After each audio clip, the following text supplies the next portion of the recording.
আসসালামু আলাইকুম সবাইকে রমাদানুল মোবারক। আজকে হচ্ছে 15 রজব, 15ই মার্চ 2025 সাল।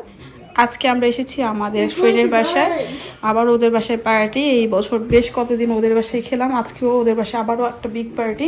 তো অনেকেই আসবে আর আমরা অলরেডি এসে গেছি। তো সবাই আসলে ইফতারের জন্য ওয়েট করছে। টিভিতে সবাই ইসলামিক যে প্রোগ্রামটা হয় সেটা ওয়াচ করছে।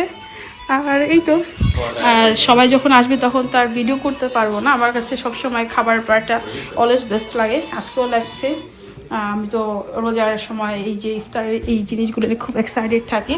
তো আজকে ওরা ইফতারের পার্টির জন্য যা যা অ্যারেঞ্জমেন্ট করছে সেটা হচ্ছে orange juice with chia seeds and ফুলের খুশি, তারপর এটা হচ্ছে ভেজিটেবল রোল, খেজুর, নার্গিস কাবাব, আর এটা হচ্ছে মরিচি,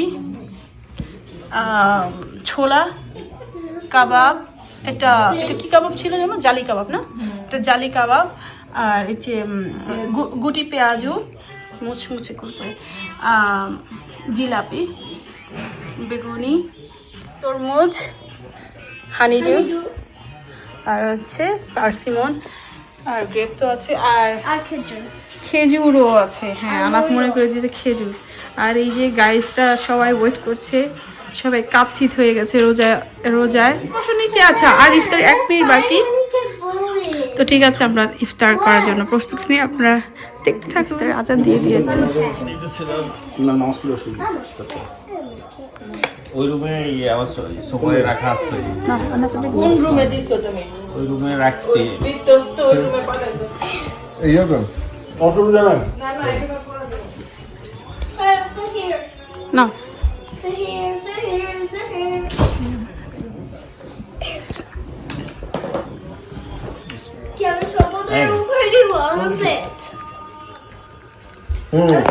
বিগুলি আমার খুব পছন্দ। তো ভাইয়া বলছে যে তারপরে সাগর ভাই ওয়াইফ করে উঠাবে। তো ওদের বাসায় খাওয়া দাওয়া করলাম, আরও অনেক মেহমান আসলো। আর গল্পে এত বেশি মশগুল ছিলাম যে আর ভিডিও করা হয়নি। আর খাওয়ার সময় আসলে ভিডিও করতে ভালোও লাগে না। তো এরপরে যথাযথ চলে এসেছি একটু শপিংয়ে।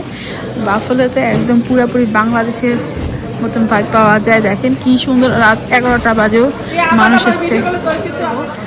কোনায় কোনায় কানায় কানায় ভর্তি সবাই। হ্যাঁ, অনেক ঈদের ড্রেস নিয়ে স্টোরগুলো সেজে কিছু উঠেছে।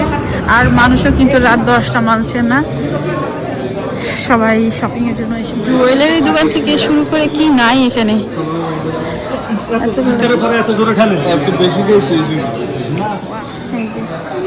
খুব সুন্দর।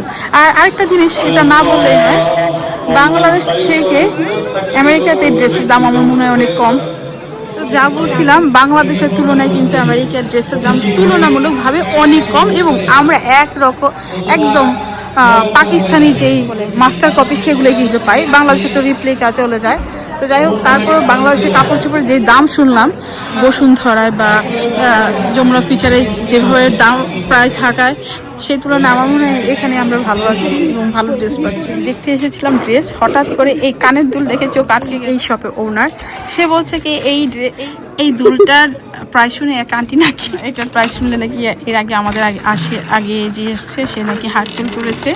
তো আমার ফ্রেন্ড একটু দুষ্টামি করছিল, একটা ওই যে আমার ফ্রেন্ড দুষ্টামি করেছিল এই দুলটা $30 পেয়েছে না, 35 শুনে।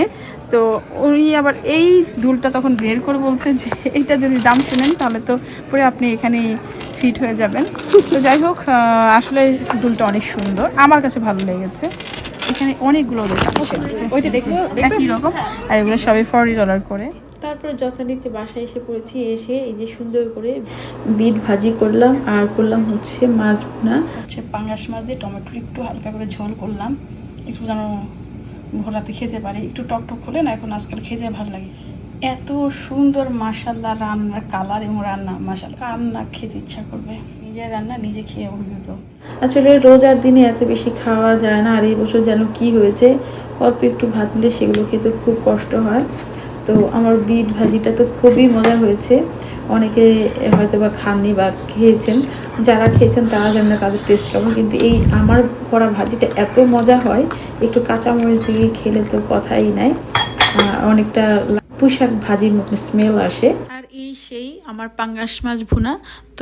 তো পাঙ্গাস মাছের লেজ আমার খুবই পছন্দ, পাঙ্গাস মাছের লেজ আমার খুবই পছন্দ, তাই আমি লেজটাই নিয়েছি এবং সবসময় নেই। আর কাটার সময় বলি একটু বড় করে কাটতে, কেন যেন আমার লেজটা খেতে বেশি ভালো লাগে অন্যান্য পিসের চাইতে। আর সঙ্গে অবশ্যই আমার এলাচি লেবু চাই। আর জানেনই তো যারা ইউএসএতে থাকেন এলাচি লেবুর দাম কত, এখানে পাউন্ড হচ্ছে $20 করে। তো একটা লেবুতেই অলমোস্ট অনেক টাকায় চলে আসে। যাই হোক, তো লেবু নিয়েছি, সঙ্গে নিয়েছি এটা হচ্ছে আফ্রিকান বোম্বাই মরিচ, এটা ঝাল হয় না কিন্তু স্মেল হয়। তো দুইটা নিয়েই এটা আমার সব প্রিয় জিনিস যে একসাথে খাচ্ছি, এত মজা হয়েছিল। আলহামদুলিল্লাহ, আল্লাহর কাছে অনেক শুক্রিয়া, এত সুন্দর একটা শাড়ি খেতে পারলাম। আর রোজার অন্যান্য ব্লগগুলো কেন দেইনি, ইনশাল্লাহ অন্য একটা ব্লগে হয়তো বা রোজার পরে কথা বলবো। খুবই ব্যস্ততায় দিন যাচ্ছে, আসলে ব্লগ করার মতন বা কথা বলার মতন সময়, মন বা কোনোটাই এই মুহূর্তে আমার নাই। তো আজ পর্যন্ত আপনারা সবাই ভালো থাকবেন, আমাদের জন্য দোয়া করবেন। পরবর্তী ভিডিও দেখার আমন্ত্রণ জানিয়ে আজ এখানেই বিদায় নিচ্ছি। আল্লাহ হাফেজ।